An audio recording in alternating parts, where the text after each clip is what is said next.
प्रदेश कर रहे थे, उसी को आज हम थोड़ा सा डिस्कस करेंगे, रिवाइज करेंगे। और उसके अलावा उत्तरी मैदानी प्रदेश का जो मरुस्थलीय प्रदेश है, डेजर्ट रीजन, जिसको हमने अलग से नहीं देखा था, आज उसको हम अलग से भी देख लेंगे कि इन केस अगर आपको अलग से कहीं लिखना हो डेजर्ट रीजन के बारे में तो क्या क्या चीजें उसमें डिटेल में लिखी जा सकती हैं।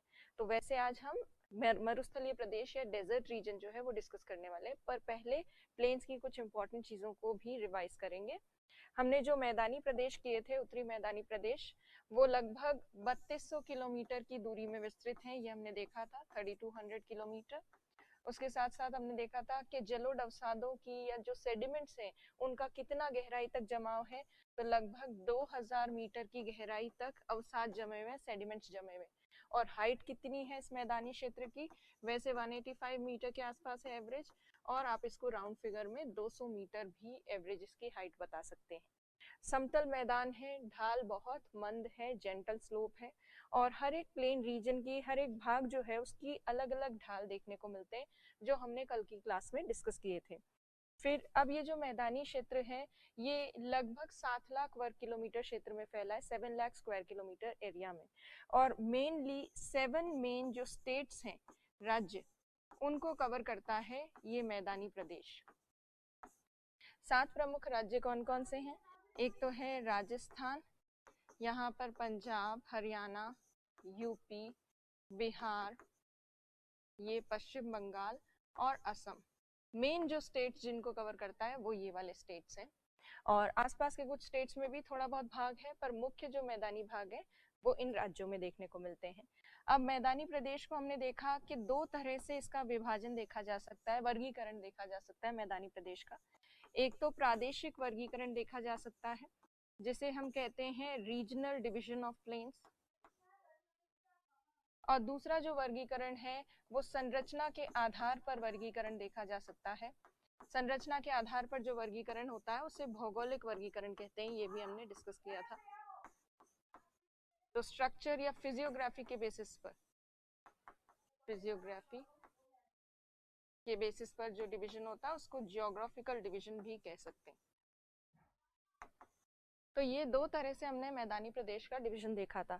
सबसे पहले अगर प्रादेशिक विभाजन की बात करें, रीजनल डिवीजन की, तो उसमें हमने यहाँ देखा था राजस्थान के मैदान, उसके बाद ये वाला जो है ये सतलज का मैदान, सतलज प्लेन्स, ये गंगा के मैदान, और उसके साथ साथ ये ब्रह्मपुत्र के मैदान। तो हमने प्रादेशिक आधार पर ये 4 मैदान जो हैं ये डिस्कस किए थे कल की क्लास में, और कुछ प्रमुख नदियां इन जो मैदानी क्षेत्रों की है वो इन मैदानी क्षेत्रों का ढाल बताती हैं, स्लोप बताती हैं, ये हमने देखा था। और फिर गंगा के मैदान को तो और हमने फर्दर डिवाइड करके भी मैंने आपको बताया था, एक तो अपर गंगा प्लेन या उच्च गंगा का मैदान, फिर मध्यवर्ती गंगा का मैदान, और लास्ट जो है वो निम्न या लोअर गंगा प्लेन्स। और प्रादेशिक आधार पर विभाजन देखने के बाद जो हमने संरचना या फिजियोग्राफिक बेसिस पे जो प्लेन्स का डिवीजन देखा था, उसमें हमने क्या डिस्कस किया था? हमने डिस्कस किया था भाबर, तराई, खादर और बांगर। तो अब संरचना के आधार पर, फिजियोग्राफी के बेसिस पर जो डिवीजन है उसको वापस एक बार और रिवाइज करते हैं।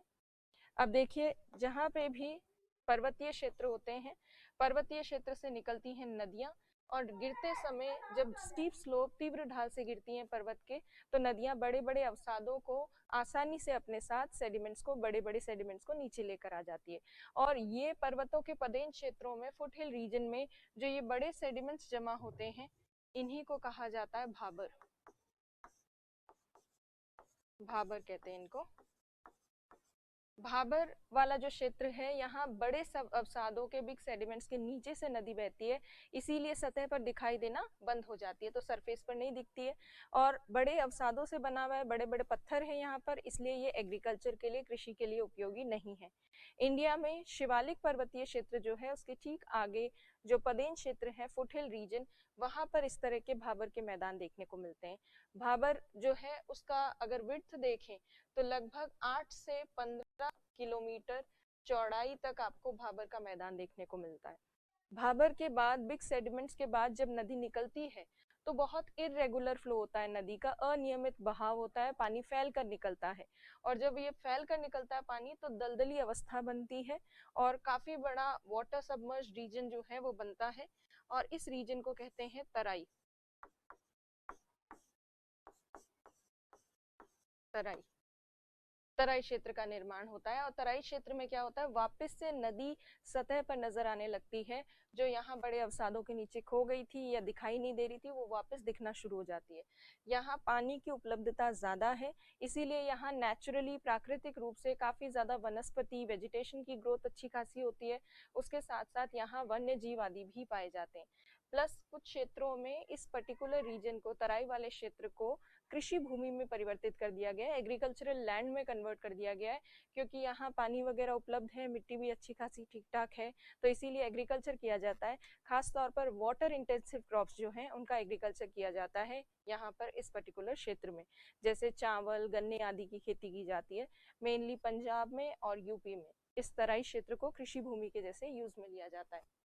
तराई के ठीक आगे नदी जो है वो धाराएं मिल जाती है। नदी की बहुत सारी जितनी भी अलग अलग स्ट्रीम्स थी, वो सब धाराएं मिलकर एक मुख्य नदी का निर्माण करती हैं।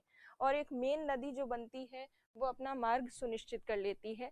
और उस मार्ग में जब नदी चलती है तो नदी के किनारों वाला भाग थोड़ा नीचा होता है और उससे दूर जो भाग है वो थोड़ा ऊंचा होता है। और नदी के ठीक किनारों के पास जो नीचा भाग होता है, हर साल मॉनसून के समय जब वर्षा ज्यादा होती है और बारिश की वजह से पानी ज्यादा होता है नदी में, तो उस स्थिति में नदी का जल जो है वो ओवरफ्लो होकर जाता है या बहकर चला जाता है आसपास के निचले क्षेत्रों में। और जिस क्षेत्र में नदी का जल बहकर जाता है, जल स्तर उच्च होने पर, वाटर लेवल हाई होने पर, उस पर्टिकुलर रीजन को कहते हैं नदी का बाढ़ का मैदान।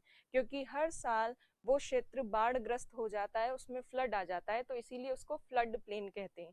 तो हर साल जब भी नदी का पानी फ्लड प्लेन रीजन में बहता है, तो और बहने के बाद जब वापस नदी की ओर जाता है जल, तो जल जो है वो पीछे छोड़कर जाता है हर साल नए बारीक अवसाद, बिल्कुल फाइन सेडिमेंट्स। यहाँ नदी के आसपास बारीक और नए अवसाद जमा होते हैं। और ये नए बारीक अवसादों वाला जो मैदान है इसको कहते हैं खादर। यहाँ पे भी ये बारीक अवसादों वाला मैदान, इसको कहेंगे खादर।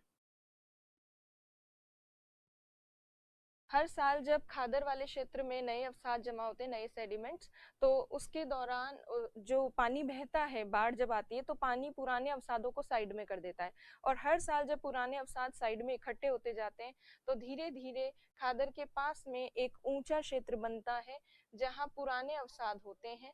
और इन पुराने अवसादों में कंकड़ की या कैल्शियम के पिंड पाए जाते हैं, जिनको कंकड़ कहते हैं, कैल्शियम के लम्प्स होते हैं। तो ये ओल्ड सेडिमेंट्स जिनमें कैल्शियम के लंप भी हैं, कंकर भी हैं, इन्हें कहा जाता है बांगर। पुराने और खादर से थोड़ा सा ऊंचाई पर जो पाए जाते हैं वो बांगर क्षेत्र। और बांगर क्षेत्र कैल्शियम के पिंड के लिए मेनली इंपॉर्टेंट है, बांगर। तो ये हो गए खादर, बांगर और ये सब। फिर हमने ये भी देखा था कल की क्लास में कि सर्वाधिक उपजाऊ जो मैदान है वो कौन से हैं, खादर वाले हैं। और खादर वाले क्षेत्र में सर्वाधिक उत्पादकता मिलती है, प्रोडक्टिविटी सबसे ज्यादा देखने को मिलती है। प्लस हमने ये भी देखा कि खादर का मैदान जो है उसे बेट कहा जाता है, पंजाब में बेट कहते हैं। बेट के अलावा जहाँ पे खादर खत्म होता है और बांगर शुरू होता है, तो वहां पर ये जो ऊंचाई एकदम से स्टार्ट होती है, वहां एक खादर के किनारे पर कगार जैसी पाई जाती है। और ये जो कगार जैसा हिस्सा है ये वाला, इसे कहा जाता है, वैसे तो ज्योग्राफिकल टर्म जो इसके लिए यूज होती है वो होती है ब्लफ। वैसे तो ज्योग्राफिकल टर्म जो यूज होती है वो ब्लफ होती है, या इसको कगार कह सकते हो, जो ठीक खादर के किनारे पाई जाती है। और इसे स्थानीय भाषा में पंजाब में क्या कहा जाता है, ढाया कहा जाता है, ढाया, ढाया भी कह सकते हैं इसको। तो ये ढाया या ढाया कहा जाता है इसको। और ये अगर सिंपल शब्दों में बात करें तो पुराने जो अवसाद हैं या बांगर प्रदेश जो है, उसी को पंजाब में क्या कहा जाता है, ढाया कहा जाता है। और अगर प्रॉपर डेफिनेशन लिखनी हो तो आप ये लिखेंगे कि खादर के ठीक पास में जो कगार का निर्माण होता है, खादर के खत्म होने पर और बांगर के शुरू होने पर, उस कगार वाले क्षेत्र को पंजाब में स्थानीय भाषा में ढाया कहा जाता है। तो ये ब्लफ जो है इसको रीजनल लैंग्वेज में पंजाब में कहते हैं ढाया।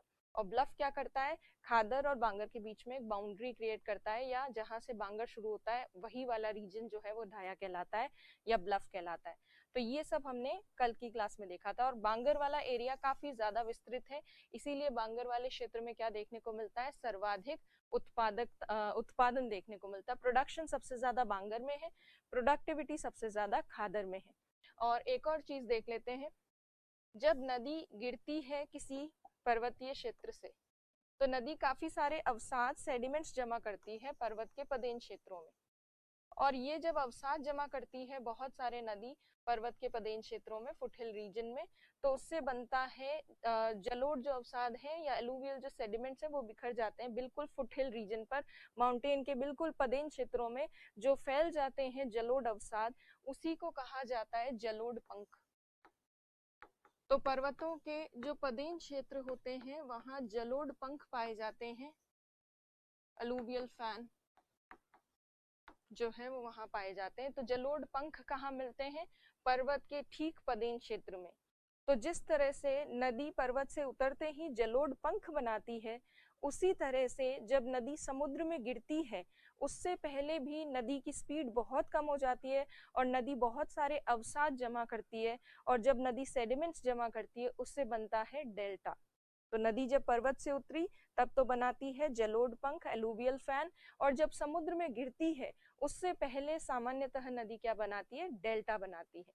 अब डेल्टा के बारे में हम थोड़ा सा देखेंगे। तो देखिए नदी का यहाँ तक हमने मार्ग देख लिया। आगे क्या होता है, जब ये समुद्र में गिरने वाली होती है तब तक उसके पास काफी लंबी दूरी नदी तय कर चुकी होती है। नदी के पास अवसादों की, सेडिमेंट्स की अमाउंट बहुत ज्यादा बढ़ जाती है, क्योंकि रास्ते में नदी बहुत ज्यादा इरोजन करती है, अपरदन करती है।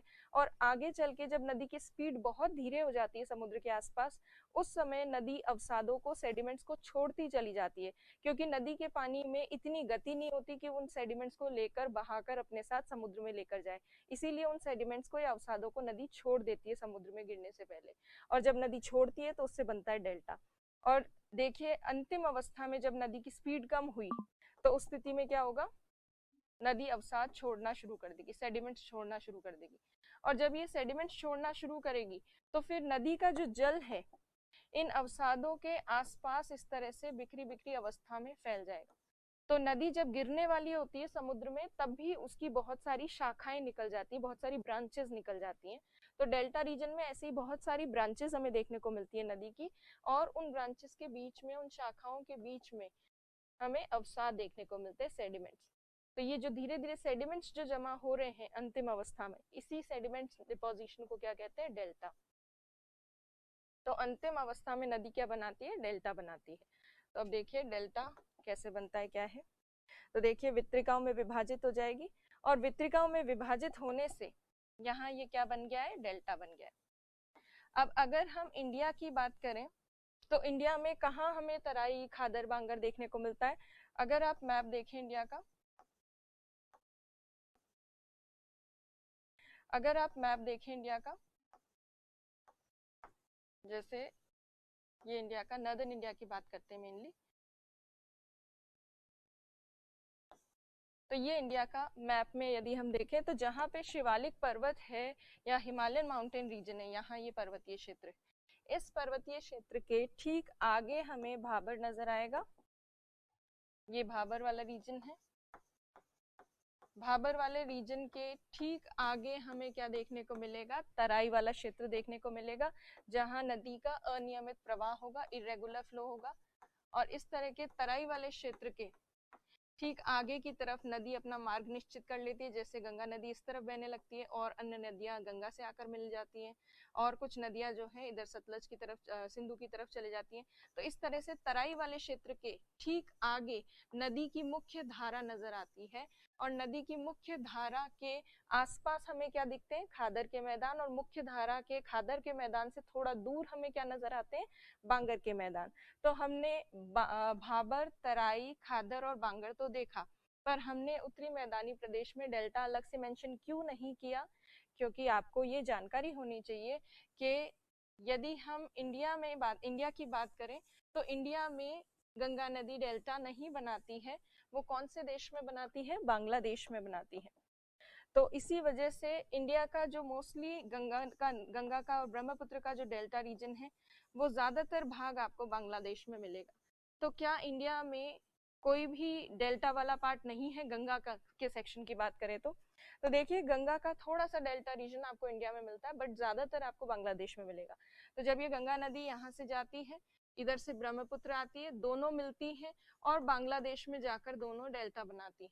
और जब ये बांग्लादेश में डेल्टा बनाती हैं तो इसके आसपास वाला जो पश्चिम बंगाल वाला क्षेत्र है, यहाँ पे भी इसका गंगा नदी का कुछ डेल्टा का कुछ भाग जो है वो विस्तृत है। प्लस यहाँ पर हुगली नदी भी समुद्र में महासागर में गिरती है।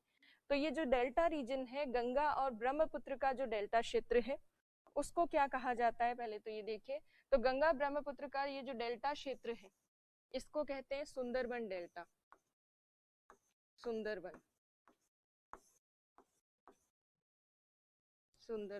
डेल्टा। इस सुंदरबन डेल्टा का अधिकतम भाग बांग्लादेश में है, थोड़ा सा कुछ भाग जो है वो पश्चिम बंगाल में देखने को मिलता है। इसका नाम सुंदरबन का नाम सुंदरबन क्यों है? क्योंकि यहाँ सुंदरी नाम की एक मैंग्रोव वनस्पति है। सुंदरी मैंग्रोव वनस्पति वेजिटेशन है, एक वेजिटेशन होती है जिसका नाम मैंग्रोव है। मैंग्रोव वनस्पति का एक प्रजाति है या एक प्रकार है ये सुंदरी नाम की वनस्पति। तो सुंदरी नाम के मैंग्रोव ज्यादा पाए जाते हैं गंगा ब्रह्मपुत्र डेल्टा रीजन में, इसीलिए गंगा ब्रह्मपुत्र डेल्टा रीजन को क्या कहते हैं? सुंदरबन डेल्टा। ये विश्व का सबसे ज्यादा तेजी से बढ़ता हुआ डेल्टा है।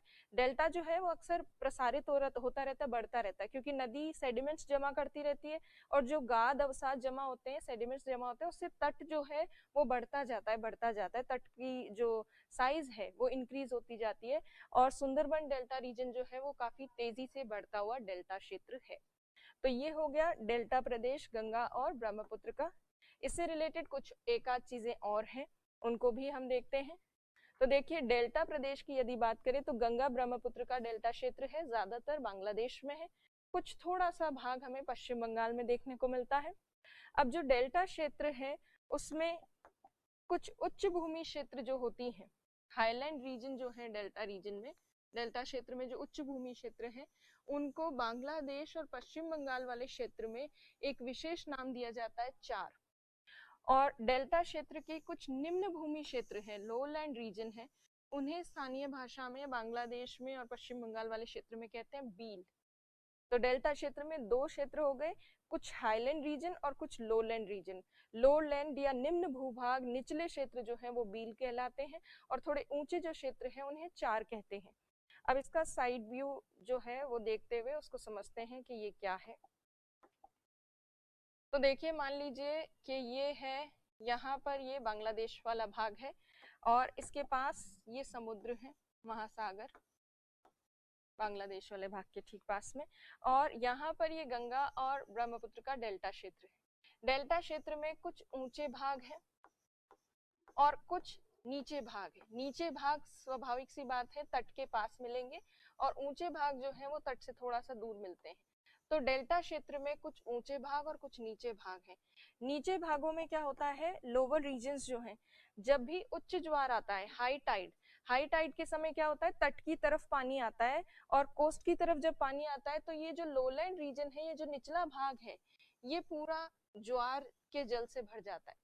और फिर जब निम्न ज्वार आता है, हाई टाइड आता है, तब तो इसमें पानी भर जाता है लोलैंड रीजन में, और लो टाइड आता है तब इससे पानी हट जाता है। तो ये जो गंगा ब्रह्मपुत्र के डेल्टा क्षेत्र में ये वाला जो भाग है जिसे निम्न भूमि या निचला क्षेत्र हम कह रहे हैं, इस निम्न भूमि क्षेत्र में ज्वार का जल आता जाता रहता है लोलैंड रीजन में, और इस लोलैंड रीजन को क्या कहा जाता है, बील कहते हैं इसको। और दूसरा ऐसा ऊंचा भाग है डेल्टा क्षेत्र में, थोड़ा सा हायर रीजन, जहां पर ज्वार का जल पहुंच नहीं पाता है और उस क्षेत्र को कहते हैं चार। तो यदि कहीं पर चार और बील के बारे में आपको पूछा जाए तो बील लोलैंड रीजन है गंगा ब्रह्मपुत्र के डेल्टा क्षेत्र में, और हाईलैंड रीजन को क्या कहा जाता है, चार कहा जाता है।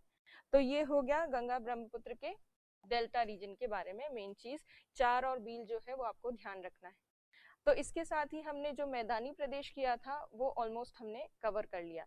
अब मैदानी क्षेत्र हमने कवर किया है, उसके साथ साथ एक और चीज हम डिस्कस कर लेते हैं। आपको याद होगा हमने हिमालय पर्वतीय प्रदेश जब किया था, हिमालयन माउंटेन रीजन, तो उसमें हमने एक चीज देखी थी हिमालयन माउंटेन रीजन में, जैसे वो अभी देखते हैं।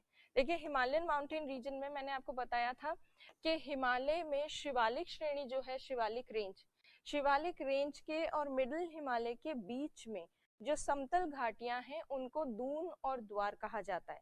तो शिवालिक जहां खत्म होता है, शिवालिक के जो फुट हिल रीजन है, पदेन क्षेत्र, वहां जो घाटियां पाई जाती है उनको कहा जाता है दून या फिर उनको कहा जाता है द्वार। तो अब दून और द्वार को वैसे सिंपल टर्म्स में जो हमने देखा वो तो वो वाली चीज थी, पर यहाँ यदि देखा जाए, ये शिवालिक पर्वत है मान लीजिए, कंटिन्यूस तो है नहीं पर फिर भी ये शिवालिक पर्वतीय क्षेत्र है सपोज। इस शिवालिक पर्वतीय क्षेत्र के ठीक पदेन क्षेत्र में, फुटहिल रीजन में जो घाटियां हैं या जो मैदान शुरू होते हैं, घाटियां भी क्या होती है, पर्वतों के बीच का समतल भूमि होती है, पर्वतों के बीच का हिस्सा होता है जो कि एक तरह से मैदान जैसा ही होता है, फ्लैट होता है। तो इस तरह की जो घाटियां हैं, समतल घाटियां शिवालिक के और मध्य हिमालय के बीच वाले भाग में, उनको कहते हैं, वेस्टर्न साइड में उनको कहा जाता है दून और ईस्टर्न साइड में उनको कहा जाता है द्वार। ये मैंने आपको बताया था। अब दून के उदाहरण तो आपको कई सारे उत्तराखंड में मिलते हैं, द्वार के उदाहरण आपको ज्यादा नहीं मिलेंगे। वो इसलिए नहीं मिलेंगे क्योंकि वो स्पेसिफिकली मेंशन्ड नहीं है। तो अब यहाँ यदि आप देखें, ये शिवालिक माउंटेन जो है, इसके और मिडिल हिमालय के बीच में यहाँ उत्तराखंड में देहरादून, कोटली दून, ये सब दून नाम की आपको कई सारी वैलीज मिलेंगी। देहरादून, कोटली दून, पाटली दून आदि। तो ये दून नाम की समतल घाटियां कहाँ मिलती है, पश्चिमी हिमालय क्षेत्र में, जबकि पूर्वी हिमालय क्षेत्र में घाटियों को क्या कहा जाता है, द्वार कहा जाता है। तो अब ये पूर्वी हिमालय वाले भाग किसको कह रहे हैं, पूर्वी हिमालय, और कहाँ की घाटियों की बात करें, तो मेनली जब हम शिवालिक का अगर आप देखेंगे तो इस तरह से आर्क फॉर्म में आपको ये शिवालिक माउंटेन दिखेगा ऐसे। और इस शिवालिक माउंटेन का वेस्टर्न हिस्सा मान रहे हैं बेसिकली, ये जो उत्तर वाला भाग है, मध्य हिमालय की, मिडिल हिमालय की ओर देखता हुआ जो भाग है शिवालिक का, उसको हम कह रहे हैं वेस्टर्न पार्ट। और वेस्टर्न पार्ट में शिवालिक के ठीक नॉर्थ में देहरादून, कोटली दून, पाटली दून है। और अगर हम ईस्टर्न साइड की बात करते हैं, पूर्वी भाग की, तो उसमें बेसिकली हम बात कर रहे हैं पश्चिम बंगाल की, वेस्ट बंगाल की, सिक्किम वाले क्षेत्र की।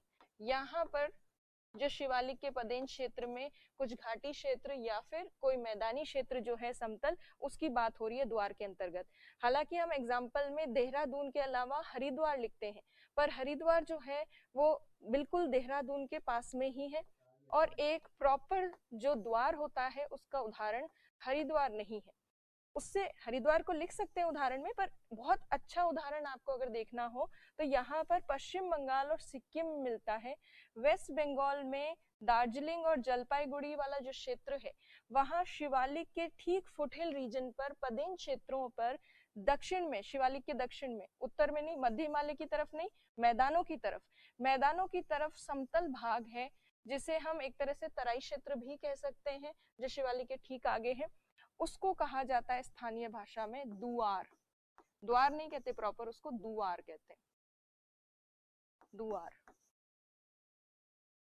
तो यदि दून और द्वार आपके कहीं पूछा जाए डिटेल में, तो आप ये लिखेंगे कि दून जो होती है वो समतल घाटियां होती हैं जो शिवालिक के और मध्य हिमालय के बीच में पश्चिमी हिमालय वाले भाग में पाई जाती हैं, जबकि द्वार जो है ये भी एक तरह से शिवालिक के पदेन क्षेत्र में ही मिलती है, पर ये पूर्वी भाग में मिलती है हिमालय के, और मुख्य रूप से पश्चिम बंगाल और सिक्किम वाला जो क्षेत्र है, वहां शिवालिक से उतरते ही या शिवालिक के ठीक पदेन क्षेत्रों में जो तराई क्षेत्र के आसपास वाला रीजन है, तराई क्षेत्र के आसपास वाला क्षेत्र है, उसको दुआर कहते हैं। दुआर जो है नेपाल और भूटानी और यहाँ आसपास की जो लैंग्वेज है उसमें इस दुआर का मतलब होता है द्वार, रास्ता।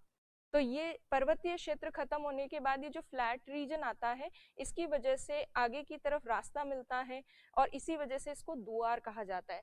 और पश्चिम बंगाल वाले और सिक्किम वाले क्षेत्र में, खास तौर पर वेस्ट बंगाल में जो दुआर वाले क्षेत्र हैं, इनका यूज किया जाता है चाय की खेती के लिए, टी कल्टीवेशन किया जाता है। वेस्ट बंगाल की टी जो है वो बहुत फेमस है। तो दुआर बेसिकली आपको ट्रू फॉर्म में दुआर कहाँ देखने को मिलेंगे, वेस्ट बंगाल में देखने को मिलेंगे, शिवालिक के ठीक फुटहिल रीजन पर पदेन क्षेत्र में, और शिवालिक के दक्षिण की तरफ, उत्तर की तरफ नहीं मिलेंगे, दक्षिण की तरफ मिलेंगे प्रॉपर्ली, क्योंकि यहाँ आते आते रेंजेस जो है श्रेणियां वो बहुत नजदीक हो जाती है, इसीलिए रेंजेस के बीच में, श्रेणियों के बीच में जगह बहुत कम बचती है। तो ये हो गया दून द्वार वाला जो कॉन्सेप्ट है, वो भी मुझे आपको और थोड़ा सा डिटेल में बताना था। तो वास्तव में दून द्वार होते पदेन क्षेत्र के समतल भाग है, शिवालिक के पदेन क्षेत्र के समतल भाग को दून कहा जाता है पश्चिमी भाग में, और द्वार कहते हैं पूर्वी भाग में। द्वार बेसिकली एक तरह से तराई क्षेत्र ही हो जाता है, और दून एक प्रॉपर घाटी होती है, वैली होती है, जैसा कि देहरादून देखने को मिलती है। और हरिद्वार का नाम जो आपने सुना होगा या कहीं पढ़ा होगा, गंगा नदी जो है कहाँ से मैदानों में प्रवेश करती है, कौन से स्थान से मैदानों में प्रवेश करती है, उसमें शायद आपने हरिद्वार का नाम सुना होगा। तो हरिद्वार वाला जो भाग है वहां से फिर आगे गंगा नदी जो है मैदानों में प्रवेश करती है। तो हरिद्वार वाला जो भाग है वो भी कहाँ है, शिवालिक के दक्षिण के भाग के या पदेन क्षेत्र जो है उसके ठीक पास में।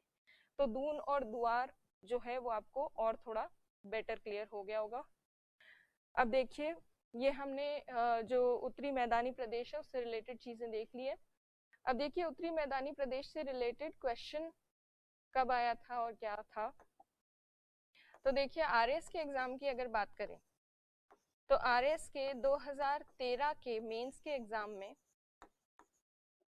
ये क्वेश्चन आया था, जिसमें पूछा गया था डिफरेंशिएट बिटवीन बांगर एंड खादर, बांगर तथा खादर में अंतर स्पष्ट कीजिए। और ये 5 नंबर के क्वेश्चन में आपको इतनी लाइनें दी गई थी, तो इसमें आपको प्रॉपर लाइन बना के बांगर और खादर के बीच में बेसिक जो डिफरेंस है वो यहाँ पर क्लियर करना था, प्लस डायग्राम भी बनाना था। भले ही 2 नंबर का क्वेश्चन हो, 5 नंबर का क्वेश्चन हो, आपको डायग्राम्स बनाने हैं ताकि आपको मार्क्स अच्छे मिले। अगर आईएएस की बात करें तो आईएएस में इस तरह के सीधे स्ट्रेट अवे क्वेश्चंस नहीं आते हैं, पर इनमें से जो बीच बीच में कुछ चीजें हम कर रहे हैं ये आपके प्री में कहीं ना कहीं काम आ सकती है। जैसे दुआर वाला सेक्शन काम आ सकता है, दुआर बहुत फेमस है वेस्ट बंगाल दार्जिलिंग वाले क्षेत्र के, और आपसे पूछा जा सकता है, बील पूछा जा सकता है, चार पूछा जा सकता है। तो ऐसी छोटी छोटी चीजों की अंडरस्टैंडिंग अगर होगी तो आप आराम से प्री वगैरह में कोई भी क्वेश्चन अगर आता है इस तरह का तो उसको आप इजीली डील कर पाओगे। तो अगर क्वेश्चंस की बात करें कि किस तरह के प्रश्न आएंगे उत्तरी मैदानी प्रदेश से, अच्छा प्रश्न हमने लास्ट क्लास में देख लिए थे, तो उसी तरह के क्वेश्चंस आएंगे। और कोई भी बीच में जो छोटी छोटी चीजें की है जिसका भी आपको लगता है कि प्रश्न बन सकता है, उसकी आप आंसर की प्रैक्टिस कर सकते हो, और उसके साथ साथ आप एटलस में इनको देख सकते हो। और उसके अलावा आप इंटरनेट पे भी सर्च कर सकते हो कि दुआर दिखती कैसी है, घाटियां या दुआर वाला क्षेत्र कैसा होता है, तो उसमें आपको चाय के बागान और ये सब जो है वेस्ट बंगाल के, ये आपको उसमें नजर आएंगे। तो ये हो गया हमारा मैदानी प्रदेश। अब हम जो आज की क्लास में डिस्कस करने वाले थे वो देख लेते हैं। आज हमें पश्चिमी या उत्तर पश्चिमी मरुस्थलीय प्रदेश करना था। उत्तर पश्चिमी हम इसको क्यों कह रहे हैं, क्योंकि ये भारत के उत्तर पश्चिम में स्थित है, इंडिया के नॉर्थ वेस्टर्न पार्ट में। अब ये जो डेजर्ट रीजन है इंडिया के नॉर्थ वेस्टर्न पार्ट में, इस रीजन को वैसे तो हमने मैदानी प्रदेश में अलग से नहीं बताया, हमने राजस्थान का मैदान करके उसको खत्म कर दिया, बट कहीं पे अगर अलग से मेंशन करना हो तो आप क्या लिख सकते हैं उस प्रदेश का नाम, या तो आप लिख सकते हैं उत्तर पश्चिमी मरुस्थलीय प्रदेश, दूसरा नाम क्या लिखा जा सकता है, थार मरुस्थलीय प्रदेश। इसके अलावा आप इसको वृहद भारतीय मरुस्थल या ग्रेट इंडियन डेजर्ट जो है वो भी कह सकते हैं इस रीजन को, इस प्रदेश को।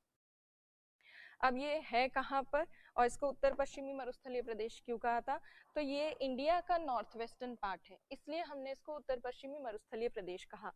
कौन कौन से राज्यों में और कौन कौन से देशों में फैला हुआ है। देशों की बात करें तो इसका कुछ भाग पाकिस्तान में है, कुछ भाग इंडिया में है। लगभग 80-85% के आसपास पार्ट इंडिया में है थार मरुस्थल का, और बाकी बचा हुआ पार्ट कहाँ है, पाकिस्तान में। अगर देखें तो सिंधु नदी का जहाँ से बेसिन शुरू होता है वहां से लेकर अरावली पर्वत वाला जो सेक्शन है उसके बीच में फैला हुआ ये थार मरुस्थल। इंडिया में 80-85% पार्ट पड़ता है, पाकिस्तान में 15% के आसपास पार्ट या भाग देखने को मिलता है इस मरुस्थल का। भारत में कौन कौन से राज्यों में है, तो थोड़ा सा इसका भाग पंजाब में है, बहुत थोड़ा सा भाग, हरियाणा में भी छोटा सा सेक्शन है, राजस्थान में इस डेजर्ट का काफी ज्यादा भाग मिलता है, लगभग 60% या 60% से भी ज्यादा भाग जो है वो राजस्थान में ही देखने को मिलता है। और इसका थोड़ा सा भाग गुजरात में भी देखने को मिलता है। तो ये पश्चिमी मरुस्थलीय प्रदेश या उत्तर पश्चिमी मरुस्थलीय प्रदेश इन राज्यों में फैला हुआ है, पंजाब, हरियाणा, गुजरात और राजस्थान में, मुख्य रूप से राजस्थान में अरावली पर्वत के पश्चिमी भाग में। किसी भी क्षेत्र को हम मरुस्थल कब कहते हैं? उसको तब मरुस्थल कहा जाता है जब उस क्षेत्र में वर्षा की मात्रा, रेनफॉल का अमाउंट 25 सेंटीमीटर से कम हो, तो उसको हम क्या कहते हैं? मरुस्थल कहते हैं। तो ये जो क्षेत्र है जिसको हम मरुस्थलीय प्रदेश कह रहे हैं, यहाँ पर केवल शुष्क क्षेत्र ही नहीं है। शुष्क क्षेत्र तो ऐसा होता है जहाँ 25 सेंटीमीटर से कम वर्षा होती है। जिसको हम मरुस्थलीय प्रदेश कह रहे हैं, वहां पर शुष्क के साथ साथ अर्ध शुष्क क्षेत्र भी है, सेमी एरिड रीजन भी है, जहां पर रेनफॉल कितनी होती है? 25 से 50 सेंटीमीटर के आसपास। तो जिसको हम मरुस्थलीय प्रदेश कह रहे हैं, रीजन कह रहे हैं, उसमें अर्ध शुष्क और शुष्क दोनों भाग हैं। और पंजाब हरियाणा वाला जो पार्ट है, वहां पर अर्ध शुष्क वाला जो सेक्शन है, सेमी एरिड वाला जो रीजन है, वो मेनली देखने को मिलता है। राजस्थान के पश्चिमी भाग में मुख्यतः कौन सा देखने को मिलता है? शुष्क वाला प्रदेश। और राजस्थान में अर्ध शुष्क या सेमी एरिड वाला पार्ट भी है। अभी देखेंगे कि राजस्थान में कौन कौन से पार्ट हैं। पहले बात कर लेते हैं इस इंडिया के लेवल पे। तो देखिए, भारत के उत्तर पश्चिम में है, इसीलिए उस उत्तर पश्चिमी शुष्क प्रदेश या मरुस्थलीय प्रदेश कहते हैं इसको। इसका टोटल एरिया जो है पूरे मरुस्थल का, पाकिस्तान को इंक्लूड करके, वो कितना है? 2 लाख वर्ग किलोमीटर के आसपास है। इसमें से इंडिया में 85% है थार मरुस्थलीय प्रदेश का, और पाकिस्तान में केवल 50% के आसपास, 15% के आसपास, 15% के आसपास भाग है। राजस्थान में सबसे ज्यादा पार्ट है इस डेजर्ट का, और कुछ जो बचा कुचा भाग है वो गुजरात, पंजाब, हरियाणा, इन सब क्षेत्रों में देखने को मिलता है। यहाँ पे शुष्क और अर्ध शुष्क दोनों तरह के क्षेत्र हमें देखने को मिलते हैं। और जैसा हमने देखा कि पश्चिमी जो भाग है यहाँ, उसकी सबसे प्रमुख नदी है लूनी। और उसके अलावा जहाँ पर शुष्कता होती है, एरिड कंडीशंस ज्यादा होती हैं, वहाँ अक्सर क्या देखने को मिलती है? लवणीय झीलें, सलाइन लेक्स बहुत सारी देखने को मिलती है। तो यहाँ पर इस पश्चिमी मरुस्थलीय या शुष्क प्रदेश में भी कई सारी लवणीय झीलें हैं, जैसे सांबर झील है, पचपदरा झील है, और भी कई सारी झीलें हैं। तो ये जो लेक्स वगैरह है उसके लिए भी फेमस है। अब हम बात करते हैं ओरिजिन की, उत्पत्ति की। तो इस मरुस्थलीय प्रदेश की उत्पत्ति से संबंधित क्या क्या सिद्धांत हैं, क्या क्या थ्योरीज हैं? तो एक थ्योरी के अंतर्गत तो मुख्यतः ये माना जाता है कि जो आसपास जो चट्टाने हैं या रॉक्स हैं, जैसे अरावली पर्वत जो है उसकी चट्टाने हैं, चट्टाने जब अपर्दित होती हैं या चट्टानों के अपर्दित होने से, चट्टानों के इरोजन से, घिसने टूटने से, अपक्षय और अपर्दन दोनों आएंगे इसमें, तो रॉक्स जो हैं उनके अपर्दन के कारण बालू रेत बनी या बालू मिट्टी बनी, और उसी बालू मिट्टी के कारण, रेत के कारण मरुस्थल का निर्माण हुआ। ऐसा कुछ वैज्ञानिकों का या कुछ जो है भूगोल शास्त्री, उनका मानना है कि रॉक्स जो हैं उनका इरोजन हुआ, उनकी वेदरिंग हुई, और रॉक्स के इरोजन और वेदरिंग से जो सैंडी सॉइल बनी, उसी सैंडी सॉइल के कारण डेजर्ट बन गए। तो कुछ लोग जो हैं या कुछ जो भूगोलवेता हैं, उनका ये मानना है ज्योग्राफी में कि चट्टानों के अपर्दन से ही यहाँ बालू रेत बिछ गई, और बालू रेत जो है वो जल को अच्छे से ग्रहण नहीं कर पाती, और धीरे धीरे यहाँ मरुस्थलीय परिस्थितियां बन गई। पर ये जो है व्यू या ये उत्पत्ति से संबंधित जो आधार बताया है, ये पर्याप्त नहीं है। ऐसा नहीं हो सकता कि केवल चट्टानों के अपर्दन से बालू मिट्टी बन गई और शुष्कता या एरिडिटी या एरिड कंडीशंस किसी क्षेत्र में बन गई और उनकी उत्पत्ति हुई, डेजर्ट की उत्पत्ति हुई। तो ये 100% सही नहीं है, ये वाली जो थ्योरी है या ये वाला जो अनुमान है। इसके अलावा और क्या अनुमान है? तो कुछ भूवैज्ञानिकों का ये मानना है कि इस मरुस्थलीय क्षेत्र में ये चट्टानों का अपर्दन हुआ कैसे। माना कि ठीक है, रॉक्स के अपर्दन से बालू मिट्टी बनी होगी, पर ये रॉक्स इरोड क्यों हुई, अपर्दन क्यों हुआ? कौन करता है चट्टानों का अपर्दन? चट्टानों का अपर्दन होता है, रॉक्स का इरोजन होता है बहिर्जनित कारकों की वजह से। एक्सोजेनस जो एजेंट्स होते हैं, जैसे वाटर, पानी हुआ, और ये जो पवने हुई, विंड्स आदि। तो कुछ वैज्ञानिकों का ये मानना है कि केवल विंड्स की बात करें तो केवल पवने इतना ज्यादा इरोजन नहीं कर सकती। इसका मतलब ये जो चट्टाने अपर्दित हुई हैं और बालू रेत बनी है और मरुस्थल बना है, तो ये चट्टानों के अपर्दन के पीछे जल की जरूर से भूमिका है।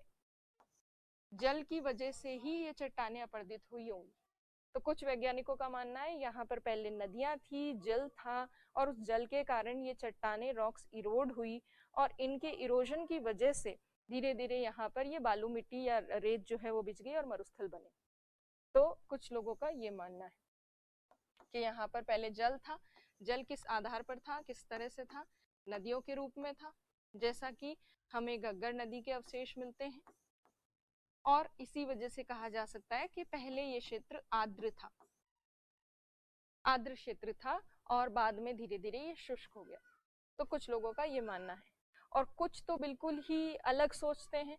टूशो या ऐसे जो कुछ वैज्ञानिक है, टूशे करके एक वैज्ञानिक है, उनका तो ये मानना है कि ये अपर्दन अपर्दन नदियां वदियां सब छोड़ो, मॉनसून पवनें जो आती है ना दक्षिण पश्चिम से, साउथ वेस्ट से जो मॉनसून विंड्स आती हैं, वो अपने साथ भर भर के रेत लेकर आई, और उनकी वजह से आकर यहाँ पर जो है रेत बिछ गई। तो टूशे महाशय जो है वो बिल्कुल हाई लेवल का सोचते हुए उन्होंने ये सीधा बताया कि किसी और का योगदान नहीं है, ये तो मॉनसून पवनों का योगदान है। मॉनसून पवनें अपने साथ उड़ा उड़ा कर लेकर आई हैं ये मिट्टी या ये सैंड, जिसकी वजह से धीरे धीरे मरुस्थल बना है। तो डिफरेंट थ्योरीज हैं इससे ओरिजिन से रिलेटेड या उत्पत्ति से संबंधित मरुस्थल के, पर सबसे सर्वमान्य और सबसे सही थ्योरी क्या है? तो यदि हम सबसे सही थ्योरी की बात करें तो सबसे सही अनुमान जो है वो ये है कि पहले जो राजस्थान वाला जो पश्चिमी भाग है ये आर्द्र था, ह्यूमिड था, ये ह्यूमिड था। यहाँ बहुत सारी नदियां बहती थी, जिसका अवशेष हमें गग्गर नदी के रूप में मिलता है। बहुत सारी नदियां थी, और इन नदियों और आर्द्र भूमि के कारण यहाँ पर बहुत सारी वनस्पति थी, बड़े बड़े पेड़ थे यहाँ पश्चिमी राजस्थान वाले भाग में, वेजिटेशन थी, और इस वेजिटेशन की वजह से ही वनस्पति जो है उसी के कारण हमें साक्ष्य मिलते हैं, एविडेंस मिलते हैं। आक्कलवुड फॉसिल पार्क में लकड़ी के अवशेष जो मिलते हैं वो इसको सही प्रमाणित करते हैं।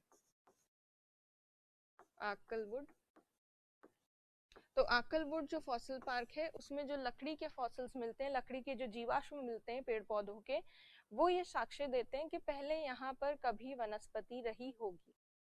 तो ये वाला जो अनुमान है कि हाँ पहले आर्द्र था, नदियां थी, जैसे गग्गर के अवशेष अभी भी हमें मिलते हैं यहाँ पर, और उसके साथ साथ वनस्पति भी यहाँ थी, जिसके भी प्रमाण हमें मिल रहे हैं आक्कलवुड फॉसिल पार्क जो है उसके आधार पर। तो ये वाला जो उत्पत्ति का सिद्धांत है ये सही है। तो जब राजस्थान का पश्चिमी भाग पहले आर्द्र था तो ये धीरे धीरे शुष्क कैसे हो गया? तो जो भूगोलवेता इसका पक्ष करते हैं या इसका पक्ष लेते हैं इस ओरिजिन थ्योरी का, उनका ये मानना है कि कुछ समय बाद ये जो राजस्थान का पश्चिमी भाग है, ये आंतरिक जो भूगर्भिक गतिविधियां होती है, हलचल होती है अंदर की तरफ, इंटरनल जो एक्टिविटीज होती हैं अर्थ में, उसकी वजह से ये वाला राजस्थान का वेस्टर्न पार्ट ऊपर उठ गया, और जब ये पार्ट, ये भाग ऊपर उठा, राइज अप हुआ, उसकी वजह से इसकी ऊंचाई बढ़ गई, और जब ये ऊंचाई बढ़ गई तो नदियां जो हैं उनका ढाल चेंज हो गया, स्लोप चेंज हो गया।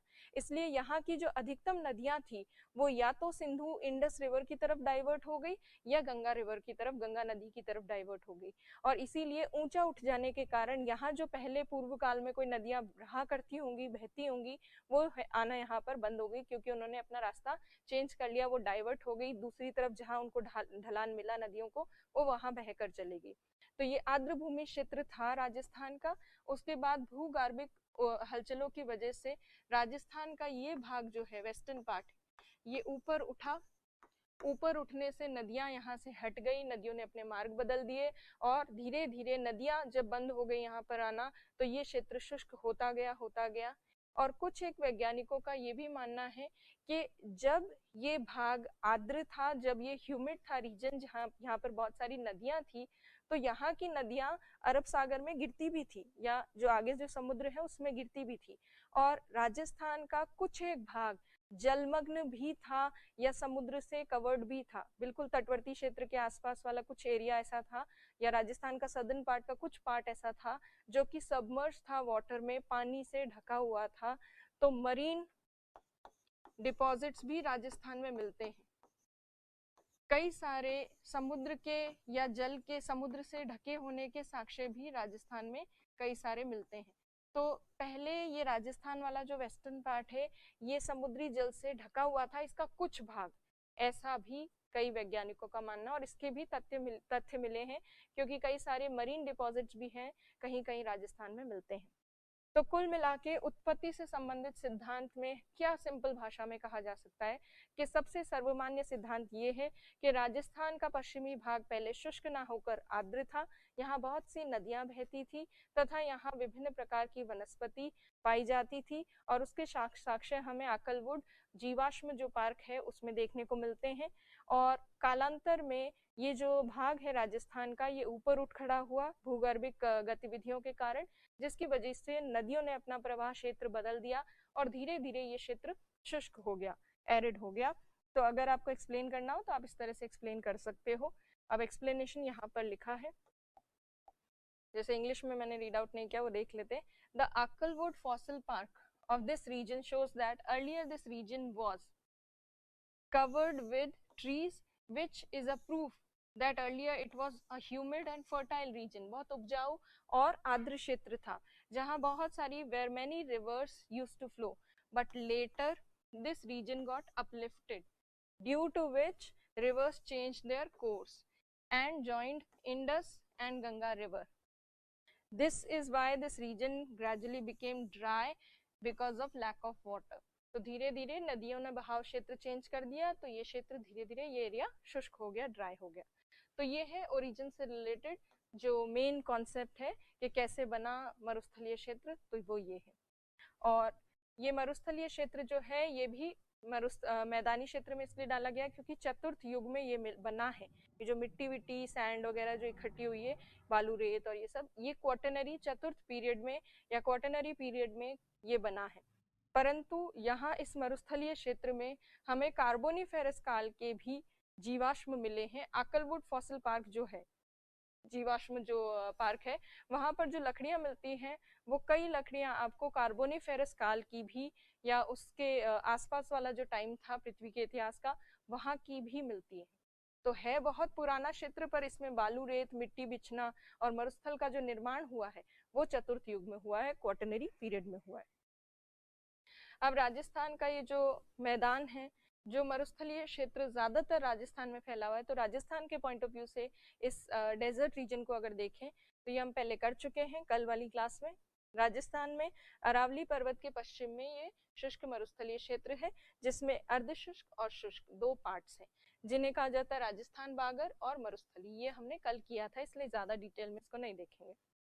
तो बहुत सारी लवणीय झीलें हैं यहाँ, 25 सेंटीमीटर समरेखा के और अरावली पर्वत के बीच में राजस्थान बागर है जहाँ 25 से 50 सेंटीमीटर वर्षा है, सेमी एरिड अर्ध शुष्क क्षेत्र है, और मरुस्थली शुष्क क्षेत्र है, डेजर्ट रीजन है जहाँ 25 सेंटीमीटर से कम बारिश होती है। अब देखिए जो राजस्थान बागर वाला क्षेत्र है, जो अरावली पर्वत और 25 सेंटीमीटर वाली आइसोहाइट या समवर्षा रेखा के बीच वाला पार्ट है, जो अर्ध शुष्क है, सेमी एरिड है, जहां 25 से 50 सेंटीमीटर बारिश होती है। उसके चार पार्ट्स हैं राजस्थान में। एक तो है गग्गर बेसिन। गग्गर बेसिन जो है ये राजस्थान के उत्तरी भाग में देखने को मिलता है, बिल्कुल नॉर्दर्न मोस्ट जो पार्ट है, पश्चिमी राजस्थान का उत्तरी भाग जो है, गंगानगर, श्री गंगानगर और हनुमानगढ़ वाला क्षेत्र। यहाँ इस गग्गर बेसिन में गग्गर नदी जो है वो प्रवाहित होकर आती है, और गग्गर नदी के आसपास वाला जो क्षेत्र है उसे चिकनी मिट्टी वाले क्षेत्र को काठी या बग्गी क्षेत्र भी कहा जाता है। तो गग्गर का जो बेसिन क्षेत्र है उसको अलग से मार्क किया गया राजस्थान बागर में। दूसरा जो पार्ट है राजस्थान बागर का वो है शेखावटी अंतःस्थलीय बेसिन, शेखावटी इनलैंड बेसिन। ये शेखावती इनलैंड बेसिन जो है ये मेनली चूरू, सीकर, झुंझुनू वाला जो क्षेत्र है वहां है, और यहाँ उसकी वजह से अंतःस्थलीय अपवाह तंत्र बनता है। इनलैंड ड्रेनेज वाला जो सिस्टम है, मतलब इनलैंड ड्रेनेज का मतलब है नदी समुद्र में नहीं जाती, वहीं पर लुप्त हो जाती है उसी पर्टिकुलर क्षेत्र में। तो शेखावटी वाला जो बेसिन है वो अंतःस्थलीय बेसिन हमें देखने को मिलता है। और उसके अलावा अच्छा, शेखावटी का ये जो कांतली नदी का बेसिन क्षेत्र है इसे तोरावटी क्षेत्र भी कहते हैं। और तीसरा जो पार्ट है वो है नागौर उच्च भूमि। नागौर वाला जो हाईलैंड रीजन है, नागौर वाली उच्च भूमि वाले क्षेत्र में या नागौर वाले भाग में जो अर्धशुष्क प्रदेश है, सबसे ज्यादा लवणीय झीलें इसी भाग में मिलती हैं। सबसे ज्यादा सलाइन लेक्स यहीं पर है। उसके साथ साथ यहाँ नागौर के जल में जो पानी है यहाँ आसपास के क्षेत्र का, उसमें फ्लोराइड की मात्रा बहुत ज्यादा है। इसीलिए नागौर और अजमेर के बिल्कुल बॉर्डर रीजन वाला जो पार्ट है उसे कुबड़ पट्टी क्षेत्र कहा जाता है, हंच बैक रीजन कहा जाता है, क्योंकि फ्लोराइड की वजह से यहाँ पर लोगों के कुबड़ जो है वो निकलने की समस्या हो जाती है। तो ये नागौर वाला बेसिन क्षेत्र है जहाँ लवणीय झीलें बहुत ज्यादा है। फिर आ जाता है लूनी बेसिन, बिल्कुल जो ये राजस्थान बागर वाला क्षेत्र है, इसका जो सबसे दक्षिणी भाग है उसे लूनी बेसिन कहा जाता है, जहाँ लूनी नदी बहती है और उसके आसपास वाला जो क्षेत्र है उसमें सम्मिलित किए गए हैं कुछ जिले, जैसे इसमें बाड़मेर सम्मिलित है, जालोर सम्मिलित है, जोधपुर का कुछ भाग है, पाली है, सिरोही का थोड़ा सा सेक्शन जो है वो इसमें इंक्लूडेड है।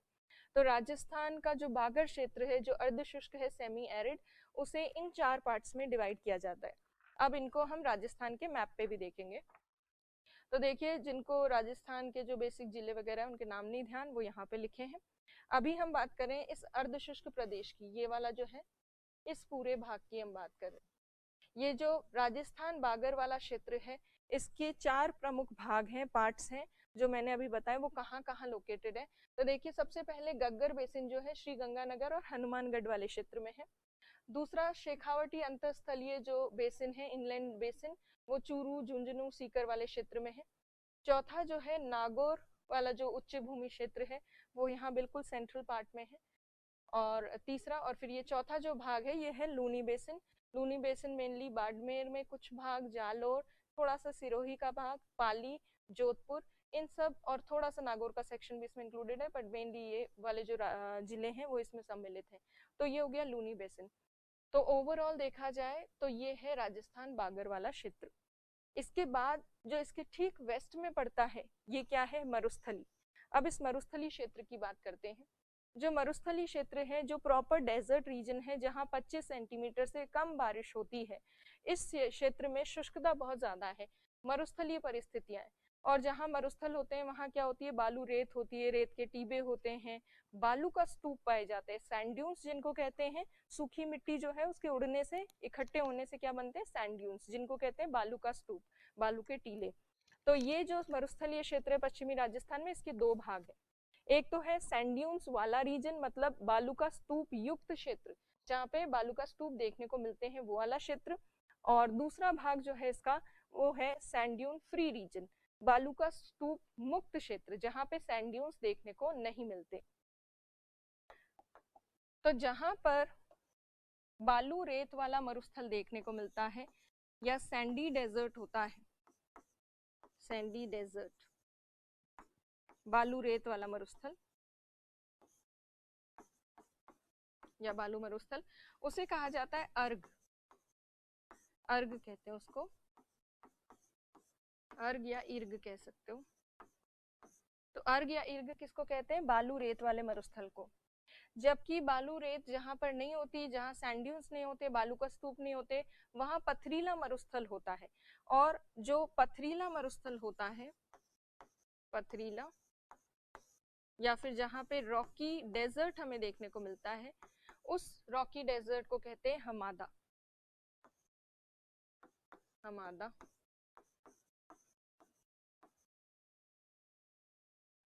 तो राजस्थान के कुछ भाग में, छोटे से भाग में तो हमादा वाला पथरीला मरुस्थलीय क्षेत्र मिलता है।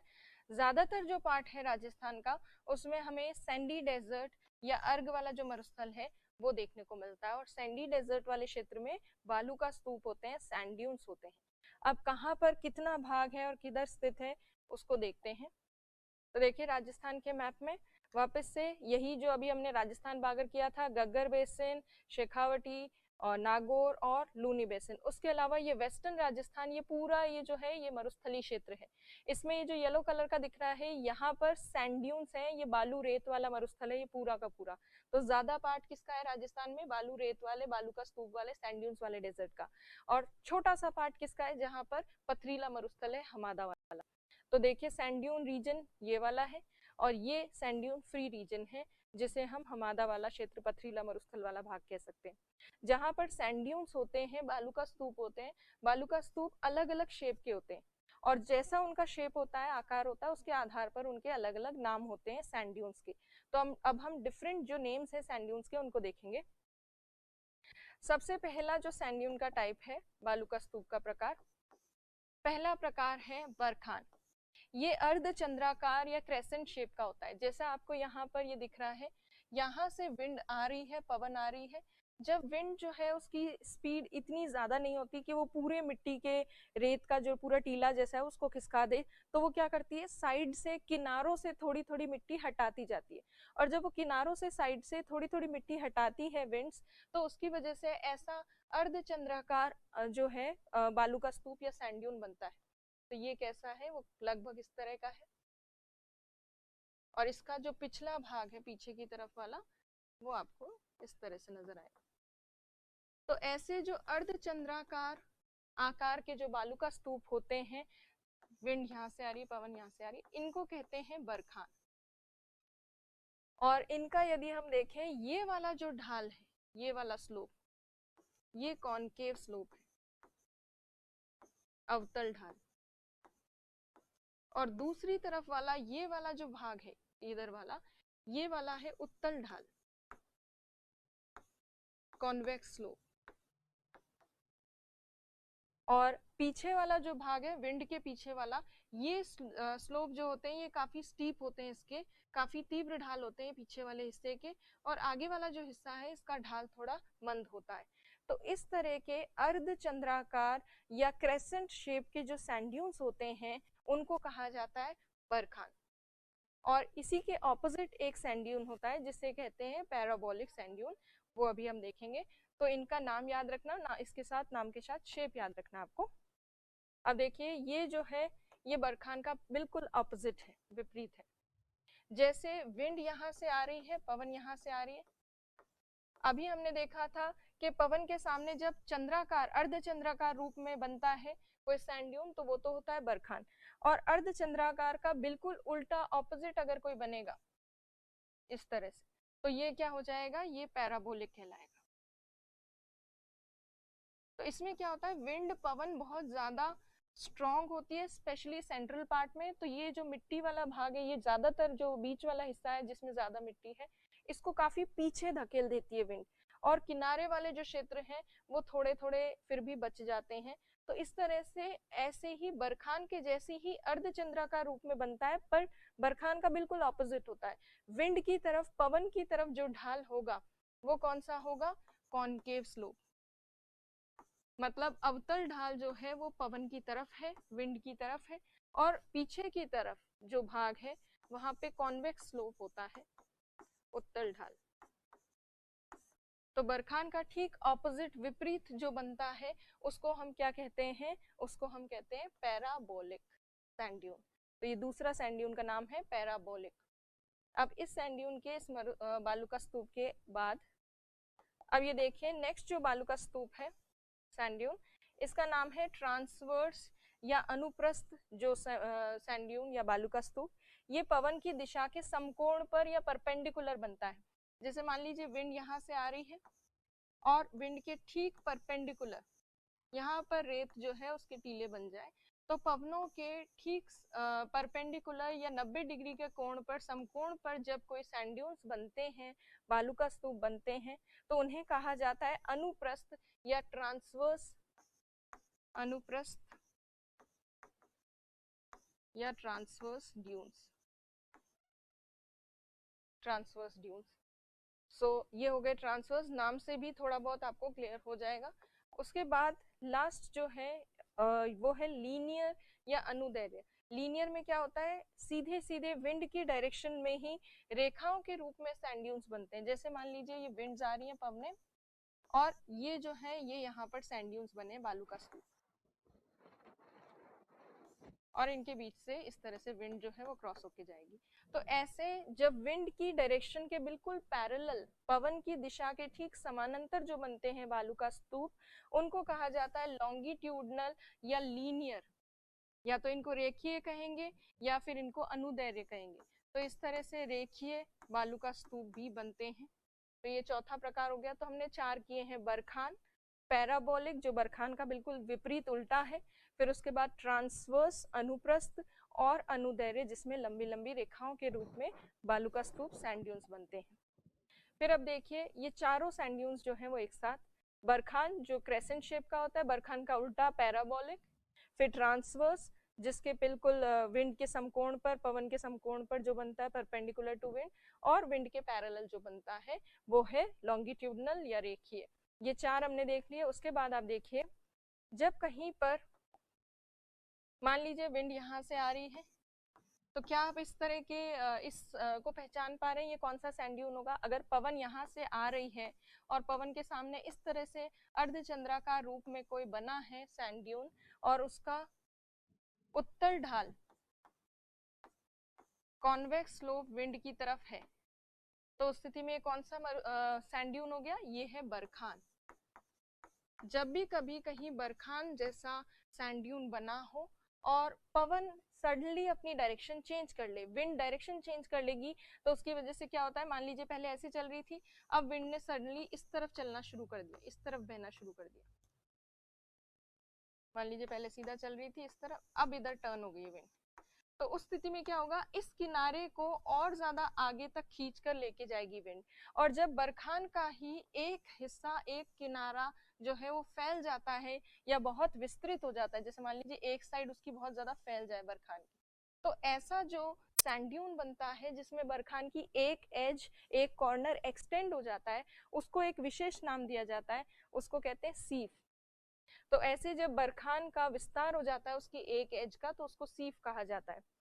इसी तरह से जब कहीं पर विंड की डायरेक्शन फिक्स नहीं हो और चारों तरफ से अनियमित रूप से इरेगुलर फॉर्म में विंड्स चलें, पवने चलें, तो क्या होता है, कुछ इस तरह के मरुस्थल में बालू का स्तूप बनते हैं या सैंड ड्यून्स बनते हैं, जो किस तरह के दिख रहे हैं आपको? तारानुमा दिख रहे हैं, स्टार शेप्ड। तो जहां पर इरेगुलर फ्लो होता है विंड्स का, वहां स्टार शेप्ड या तारानुमा सैंड ड्यून्स या बालू का स्तूप देखने को मिलते हैं। तो ये तारानुमा बालू का स्तूप है। तो टोटल हमने 4 + 2 6 बालू का स्तूप जो है, 6 सैंड ड्यून्स, वो यहाँ पर डिस्कस कर लिए। अब देखिए थार जो मरुस्थल है उससे संबंधित हमने देख लिया कि उत्पत्ति से संबंधित क्या क्या सिद्धांत तो नहीं, क्या क्या आधार हैं या क्या क्या अवधारणाएं हैं, और उससे संबंधित जो हमने राजस्थान में सेक्शंस हैं, भाग है अलग अलग, वो देख लिए। अब हम बात करेंगे महत्व की। तो ये जो मरुस्थलीय क्षेत्र है, सबसे पहली चीज, मरुस्थल जो है बहुत ज्यादा गर्म होता है, स्पेशली गर्मियों में बहुत ज्यादा गर्म हो जाता है। उसकी वजह से मरुस्थल में या इंडिया के नॉर्थ वेस्टर्न पार्ट में, उत्तर पश्चिमी भाग में बहुत तीव्र निम्न दाब बनता है, बहुत इंटेंस लो प्रेशर बनता है। और ये इंटेंस लो प्रेशर क्या करता है, मानसून विंड्स को इंडिया की तरफ अट्रैक्ट करता है। तो ये मानसून पवनों को भारत की तरफ लाने में सहयोग करता है, क्योंकि यहाँ पर बहुत तीव्र निम्न दाब की परिस्थितियां बनती हैं। फिर मरुस्थलीय क्षेत्र जो है, वहां पर कई जगह चारागाह क्षेत्र या ऐसी काफी सारी, कोई खास फसलें वगैरह तो उगती नहीं, तो चारागाह जो है कई जगह हमें देखने को मिलता है। और वेस्टर्न राजस्थान में पशुपालन ही मुख्य एक जो है कार्य है लोगों का, तो यहाँ पे पशुपालन किया जाता है, चारागाह वगैरह मिल जाते हैं पशुओं के लिए। प्लस डेजर्ट रीजन में काफी सारे खनिज देखने को मिलते हैं, और भारत के या राजस्थान के पश्चिमी भाग में बहुत सारे मरुस्थलीय क्षेत्र में हमें मिलते हैं मिनरल्स। खासतौर पर जीवाश्म ईंधन काफी ज्यादा देखने को मिलते हैं, प्राकृतिक गैस है यहाँ कुछ भाग में, और तेल के कुएं भी मिले हैं।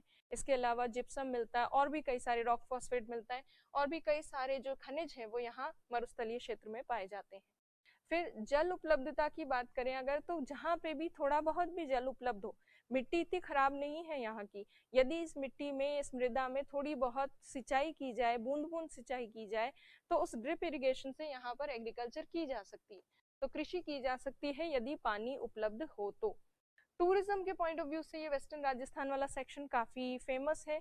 जैसलमेर में, बीकानेर में धोरों को देखने कई लोग आते हैं, धोरों को देखने गोरे आते हैं ना, तो ये टूरिज्म के पॉइंट ऑफ व्यू से बहुत इंपॉर्टेंट है। सुरक्षात्मक दृष्टि से, सिक्योरिटी के पॉइंट ऑफ व्यू से भी इंपॉर्टेंट है, क्योंकि जो ये वेस्टर्न पार्ट है ये इंडिया का और पाकिस्तान का बॉर्डर रीजन है यहाँ पर, इसीलिए सुरक्षात्मक दृष्टि से भी ये उत्तर पश्चिमी भाग या मरुस्थलीय क्षेत्र जो है ये भारत के लिए बहुत महत्वपूर्ण है। तो आज की क्लास में हमने मरुस्थलीय प्रदेश भी अलग से देख लिया, मैदानी प्रदेश से रिलेटेड जो भी छोटे मोटे फैक्ट्स थे वो भी हमने देख लिए। तो ओवरऑल हमने प्लेन रीजन जो है, उत्तरी मैदानी प्रदेश, वो आज कंप्लीट कर लिया है। कल की क्लास में हम और भी आगे चीज़ें डिस्कस करेंगे। Thank you.